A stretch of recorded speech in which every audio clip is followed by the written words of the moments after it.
I should never have asked my wife for a threesome on Valentine's Day. I shouldn't have done it on Valentine's Day, of all days, but I did, and there's no taking that back. It was this time last year when my wife said, "Happy Valentine's Day, honey. I've got a surprise for you tonight." to which I replied, "Is it a threesome?" I was serious, and she knew it. Partly because of my facial expression, and partly because it wasn't the first time I had asked. But in hindsight, Valentine's Day was probably not the best day to bring it up again. She had never been super receptive to the idea, but had never ruled it out either. Which is why when she came home from work later that night and offered up a threesome, I was pleasantly surprised. "You were right earlier. My surprise is a threesome," she said with a seductive smile. "Really?" I replied. "Yes." "Best wife ever, which is why I got you these," I said, handing her a bouquet of flowers and a card, "Happy Valentine's Day." "Or Happy Valentine's Day," she said, kissing me. Looking back at it, I'm not even sure why I wanted a threesome in the first place. My wife and I had a perfectly great sex life, just the two of us, and logistically, 3 people just sounded complicated. But I had never done it before, and it was one of those things I wanted to check off my bucket list. So who are you thinking? For the girl, the third?" I asked. "That's a surprise." She replied. "Surprise? "Yeah. For when?" Now." "Now." "Yeah. Be ready to head out in 15 minutes. Suddenly my heart started racing and goosebumps covered my body. "On it," I replied. "It's happening. It's finally happening," I thought to myself. And very soon, I ran to the bedroom to pack whatever it was that one brings to a threesome, but was immediately stumped. Looking around the room for condoms, I realized that after having been married for a few years, I wasn't going to find any. So I settled on a bottle of cologne and my sexiest boxer briefs, threw them into a backpack, and waited patiently by the door. "Wow, I've never seen you so excited to leave the house," my wife pointed out as she slung a larger than normal purse around her shoulder. "What did you pack?" I asked, with a flirtatious smile. "Oh, you'll find out soon enough," she replied, teasing me back. "Now, what are you waiting for? Get in the car." I did as she asked, letting myself into the car and hopping into the driver's seat while she locked up the house. "Where to?"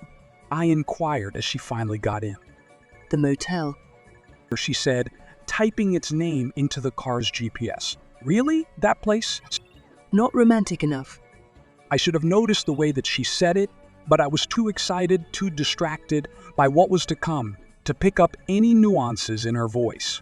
About 20 minutes later, we arrived at the motel, my wife checking in on our behalf and picking up the keys. When we stepped inside the room, I was half expecting there to be someone inside, a woman of my wife's choosing lying on the bed, waiting for us. But when we turned on the light, it was just an empty motel room, a small, rundown, divvy motel room. My wife must have noticed my look of judgment. "Don't judge a book by its cover. For what we're doing, only the bed matters," she said as she closed the door behind us and locked. "She'll be here any minute." Just hearing those words got me excited.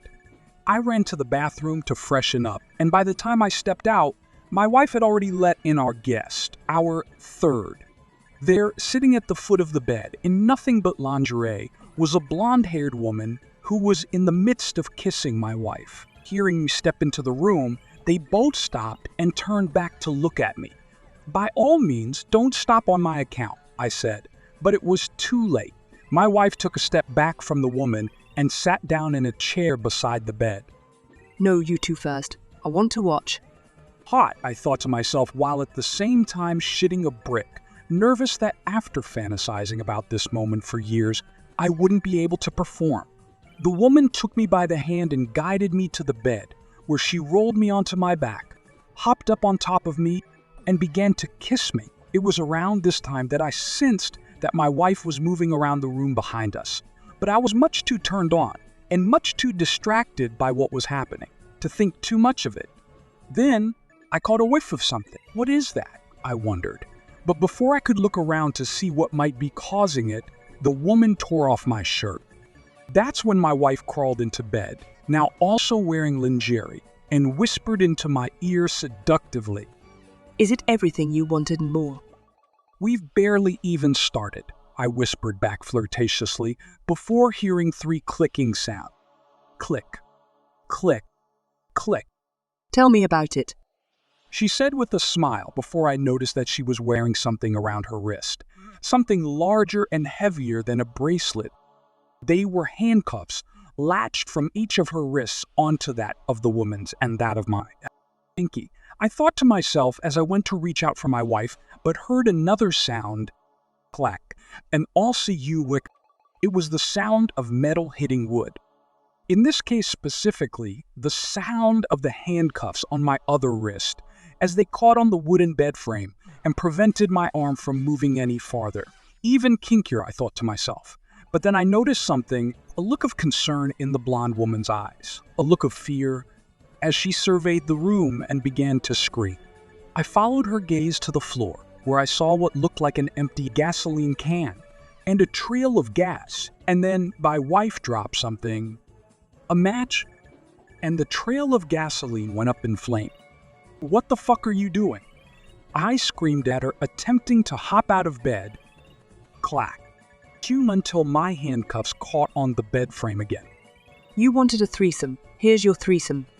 My wife called out, her face turning from flirtatious to ominous. A steamy, hot, scalding threesome. Honey, let us go, I yelled. I can't do that. She muttered. Meanwhile, our third continued to scream. Let me go. Why not? I replied to my wife. Because you wanted this. Honey, where are the keys to the handcuffs? That's when she held out her hand and showed me all 3 keys, before tossing them over her shoulder, far beyond anyone's reach. Why did you do that? What is wrong with you? Because my husband wasn't satisfied. Satisfied with me. Satisfied with us. Around that time, the fire began to spread to the bed, and the blonde woman attempted to run away. But with her wrist latched onto my wife, who was latched onto me, she was only able to make it a few feet away from the bed. And then I began to feel a burning sensation which grew hotter and hotter and hotter.